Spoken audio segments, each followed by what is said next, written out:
রংপুরে বেগম রোকেয়া বিশ্ববিদ্যালয় শিক্ষার্থী আবু সাইদের বুক ও পেট পুলিশের গুলিতে ঝাঁঝরা হয়ে গিয়েছিল। তার গলা থেকে উরু পর্যন্ত ছিল ছড়া গুলির আঘাত। অথচ পুলিশের করা মামলার প্রাথমিক তথ্য বিবরণীতে এফআইআর বলা হয়েছে, আন্দোলনকারীদের ছোড়া গুলি ও ইটপাটকেল নিক্ষেপের এক পর্যায়ে আবু সাইদের মৃত্যু হয়। ঘটনার একাধিক ভিডিও ফুটেজে দেখা যায় 16 জুলাই কোটা সংস্কার আন্দোলনকারীদের কমপ্লিট শাটডাউন কর্মসূচি চলাকালে বেগম রোকেয়া বিশ্ববিদ্যালয়ের সামনের সড়কে পুলিশ আবু সাইদকে খুব কাছ থেকে গুলি করে। আর আবু সাইদ এক হাতে লাঠি নিয়ে 2 হাত প্রসারিত করে বুক পেতে দেন। কিছুক্ষণের মধ্যেই তিনি লুটিয়ে পড়েন। সাইদের মরদেহের ময়নাতদন্ত করেন রংপুর মেডিকেল কলেজের ফরেনসিক বিভাগের প্রধান সহকারী অধ্যাপক রাজিবুল ইসলাম। তিনি গতকাল শনিবার বলেন, আবু সাইদের বুক ও পেট ছড়াগুলিতে ঝাঁঝরা হয়ে গিয়েছিল। লুকোচুরি কিছুই নেই। অভ্যন্তরীণ রক্তক্ষরণে তার মৃত্যু হয়। কয়েকদিনের মধ্যে ময়নাতদন্তে প্রতিবেদন দেওয়া হবে বলে জানান তিনি।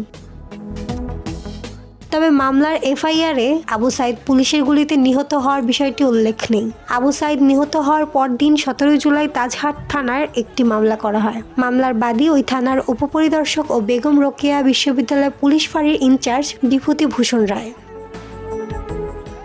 মামলার এফআইআরে বলা হয়েছে, বেলা 2টা15 দিকে ছাত্র নামধারী সুবিধাভোগী রাষ্ট্রবিরোধী আন্দোলনরত দুর্বৃত্তগণ বিভিন্ন দিক থেকে বৃষ্টির মতো ইটপাটকেল ও তাদের নিকটে থাকা আগ্নেয়াস্ত্র হতে এলোপাতাড়ি গুলি শুরু করে। পরিস্থিতি নিয়ন্ত্রণে আনার লক্ষ্যে তাদের ছত্রভঙ্গ করতে পুলিশ ও এপিসি গাড়ির মধ্য হতে কং 1186 সোহেল তার নামীয় সরকারি ইস্যুকৃত শটগান হতে 169 রাউন্ড রাবার বুলেট ফায়ার করে। পুরো বিশ্ববিদ্যালয় এলাকার রণক্ষেত্রে পরিণত হয়।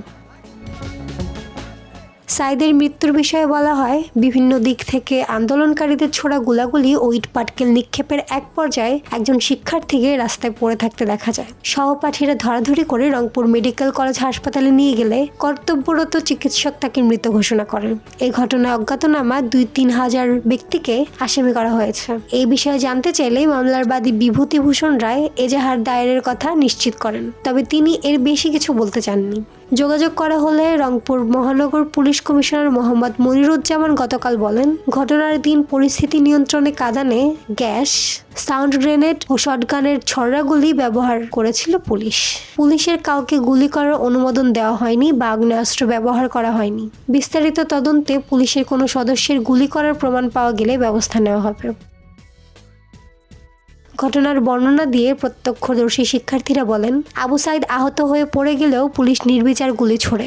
রোকেয়া বিশ্ববিদ্যালয়ের কোটা সংস্কার আন্দোলনের সমন্বয়ক সাবিনা আক্তার বলেন, সাইদকে টার্গেট করে হত্যা করা হয়েছে। ভিডিও ফুটেজে দেখা যায়, সাইদ গুলিতে আহত হয়ে রাস্তায় পড়ে যেতে থাকলে তার কাছে দৌড়ে ছুটে যান সহপাঠীরা। তারা আবু সাইদকে রিকশায় তুলে নিয়ে রংপুর মেডিকেল কলেজ হাসপাতালের দিকে রওনা হন। আবু সাইদের মৃত্যুর ঘটনায় পুলিশের এফআইআর নিয়ে শিক্ষক শিক্ষার্থীদের মধ্যে নতুন করে ক্ষোভ তৈরি হয়েছে। রোকেয়া বিশ্ববিদ্যালয়ের বাংলা বিভাগের অধ্যাপক তুহিন ওয়াদুদ বলেন, আবু সাইদকে প্রকাশ্যে নির্মমভাবে হত্যা করা হয়েছে। এই হত্যার ভিডিও ফুটেজ বিশ্ববাসী দেখেছে। এখন পুলিশ নিজেদের দায় অন্যদের ওপর চাপানোর চেষ্টা করছে। এর মাধ্যমে পুলিশ প্রশাসনের প্রতি মানুষের আস্থা আরও নষ্ট হবে। মাহমুদ আঞ্জুম বৃষ্টি, ডেস্ক রিপোর্ট, কথা কম।